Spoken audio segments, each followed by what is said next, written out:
So it took you 2 years to get to #1 in WA, and you consistently sat there for 3 years now. What did you do in those early days? I think I actually did not do one single thing, but I did everything. So I did cold calling, which I hated.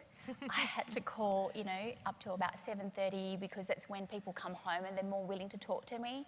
I wrote letters to everybody, and there's always a daily activity or weekly activity that I put in place in my diary. And I actually feel that I was a lot more organised, a lot more structured than I ever was because I had nothing else to do. I didn't have any listings, so why not, put myself in the actual room and start making my calls and, really go through the process of, writing thank you cards, go through the marketing process of having the pamphlets being dropped off, and I did do everything. One thing I actually found, be different, and obviously you know what your peers are doing, you know your competition, what they're up to.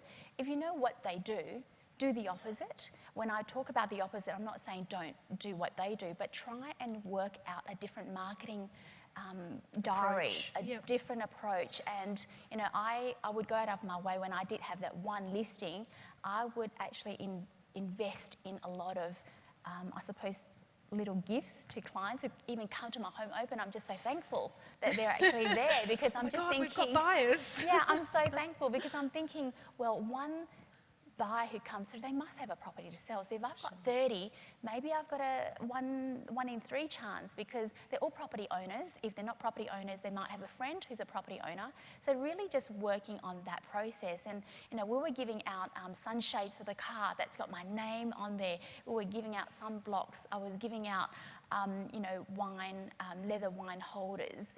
I was just trying to get my brand out there, and then everything that I was giving out certainly, is all about a call to action as well. And certainly you do have to have market knowledge. So if you do understand your suburb really well, make it be known. Let them know that you're an expert in your suburb or in the area that you're selling in, and have a track record. And I didn't have any sales track records at the time, but I certainly have sold a few properties, and I actually conducted the sale of my 2 pharmacies, and I did sell my own penthouse. So I said, well, if, I did give the listing to a couple of agents, they couldn't sell it, but I finally sold it. So I just use that as a story.